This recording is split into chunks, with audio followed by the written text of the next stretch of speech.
Hi everyone, this is Balázs from RacingBrick. Another year, another big Technic Formula 1 car. But this time, something finally changed, and something very important didn't. This is the LEGO Technic 42228 McLaren MCL39 F1 car. If it looks familiar, you are not imagining things. Since 2022, LEGO has turned large-scale F1 cars into a yearly tradition. McLaren, Mercedes, Ferrari, Red Bull, and now we are back to McLaren. Why again? Well, they did win a few important things last season, and with all the new Technic elements introduced over the past few years, this felt like a logical update for them. The front of the box follows the usual 18+ black design language with the orange glow behind the car. It looks fine, but imagine a dynamic racing scene instead. The back shows alternate angles, feature highlights, the dimensions, and the familiar 1/8 scale stamp. Technically, based on length, it's closer to 1:9 scale, but that's not the biggest inaccuracy here, believe me. Let's open the box. The set has 1675 pieces, the price is €230 or dollars, and it will be available from the 1st of March. Check the link below for local pricing and pre-order options. Inside the box, we get 10 numbered bags, one unnumbered bag, a smaller inner box and an envelope.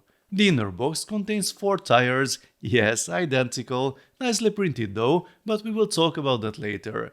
The envelope hides a thick manual and 2 enormous sticker sheets, which should surprise absolutely no one in this category. The manual starts with a comparison between the real car and the LEGO version, followed by an introduction to McLaren and a short message from the design team. I had the chance to talk to Andreas Jensen last September in Billund. He's the designer assigned to this project, so I will include some of his insights as we go. We begin the build with the rear differential, extend the frame around it, and then add the now familiar wishbones and wheel hubs.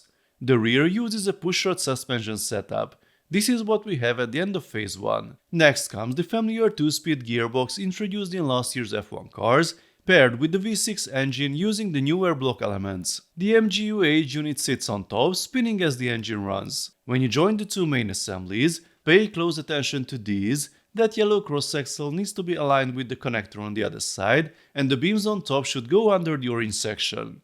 If everything is aligned correctly and the gearbox is engaged, the rear wheels will drive the engine. Just don't leave it in the central neutral position like the instructions show you, you might think something's broken. The chassis gets reinforced, the shock absorbers are connected, and you can finally test the rear pushrod suspension.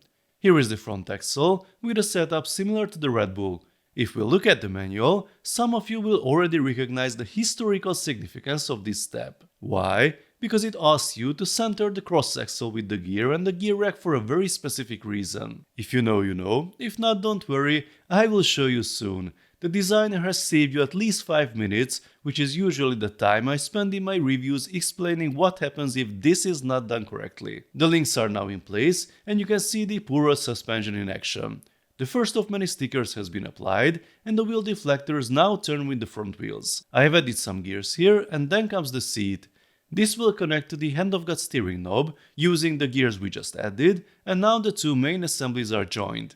Here's an unusual trick. There is a rod in this cross-axle hole which goes into this 3-module long pin. I wonder what its purpose will be. And now for the magic moment. Make sure to center the steering rack, and then you can attach the steering wheel, which is finally perfectly aligned. There is a single direct axle connection from the steering wheel to the rack. No extra gears, no strange offsets. If you've been watching my channel for a while, you know this is almost emotional for me. I've been asking for this for years. Somehow none of the previous large F1 cars managed to get this right. As Andreas explained, unfortunately this wasn't a grand initiative to finally answer my complaints. Originally he had a different steering layout that required extra gearing, but McLaren's engineers requested this specific rack position. That allowed him to create a direct connection. Sometimes accidents lead to very good results. Anyway, I'm genuinely happy about this one. I had to rotate this red assembly because it was upside down and the beam did not fit. Fortunately, it was easy to fix at this stage. We continue by extending the floor and adding these angled blades. After bag 5, we are roughly halfway through the build. The sticker count starts to increase significantly, especially on the front wing. There are some clever mounting techniques here, and Andreas once again mixes system bricks into the Technic structure for shaping details. If you don't like applying stickers, you will likely hate this concave panel and the chrome logo. The halo uses double flex axles, The camera pod is a compact system build that fits neatly between the panels, and then we reach the rear wing assembly with the DRS. It has some nice details and tiles all around for a smoother look. The DRS mechanism is integrated and linked to the gearbox.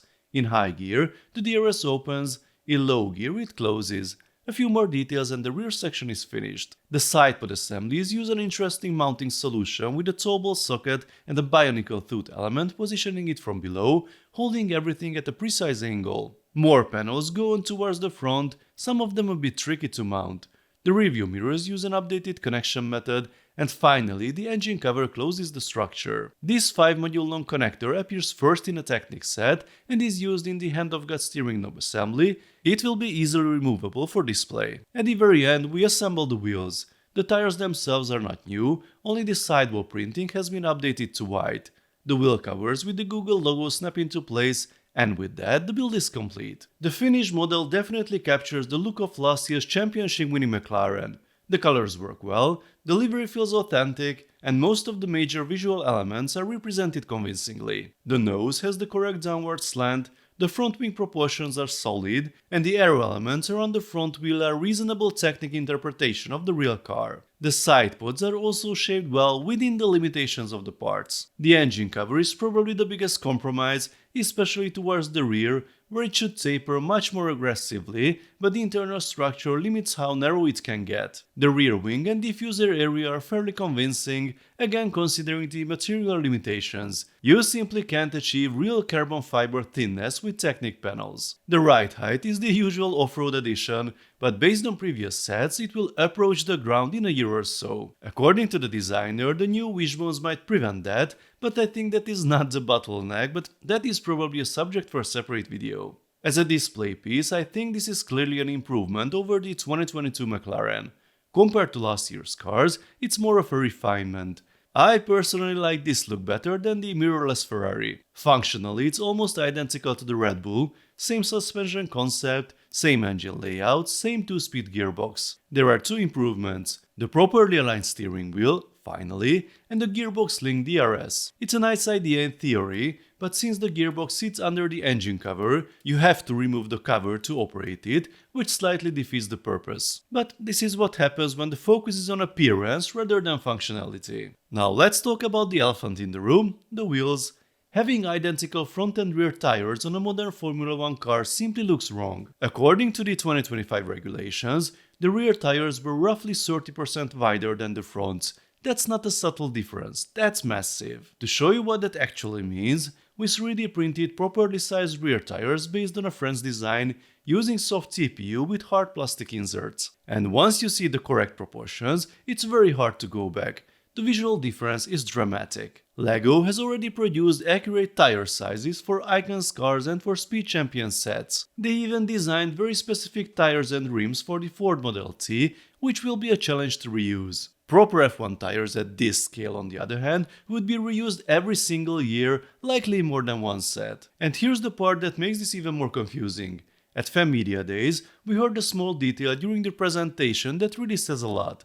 McLaren, the client, one of the top Formula 1 teams, actually wanted proper front and rear tire sizes for this model. They asked for it, and LEGO said no. And sure, we can say every set has a strict budget, teams have limits, there are design deadlines and decisions have to be made. I get that, but this is obviously not the last F1 car in this scale. A wider rear tire and the correct rim wouldn't be a one-off investment, it would be reused in every similar future Technic F1 release. So why keep refusing to give both the client and the fans what they want? The most realistic answer is not very flattering. The current tires are good enough for the target audience, and people still bought plenty of last year's sets with the skinny wheels, so there's no pressure to upgrade. I do have a slightly more optimistic theory, and time will tell if it's true.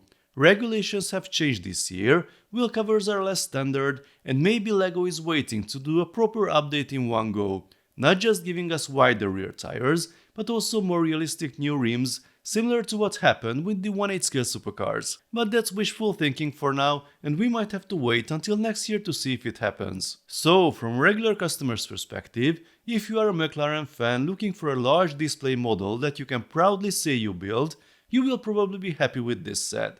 The building experience is smooth, the functions work reliably, and visually it does look impressive, as long as you can live with the right height and especially the identical wheels. If someone wants even more visual details, they will probably look at the competition, but then there are different pros and cons.